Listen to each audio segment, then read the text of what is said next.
Тийм ээ, та мэдээж хүүхдийнхээ гар утсны хэрэглээг хэрхэн хязгаарлах вэ, хэрхэн зохистой болгох вэ гэдэг дээр санаа зовж байгаа байх аа. Тэгэхээр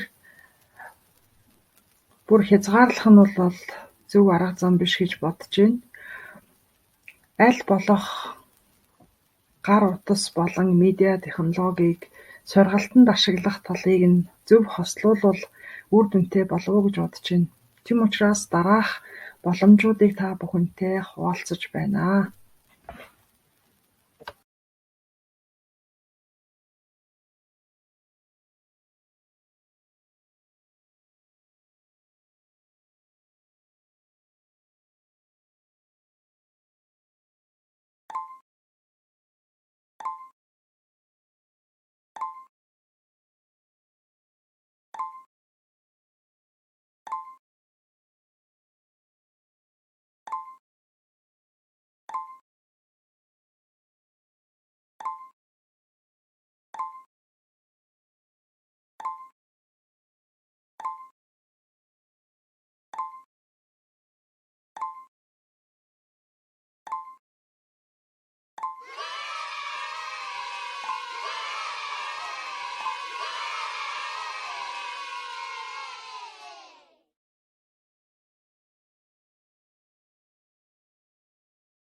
За, та бүхэнд хүүхдтэйгээ хамт цагийг сайхан өнгөрөөж үр бүтээлтэй суралцахдаа технологиг ашиглахыг уриалж байна.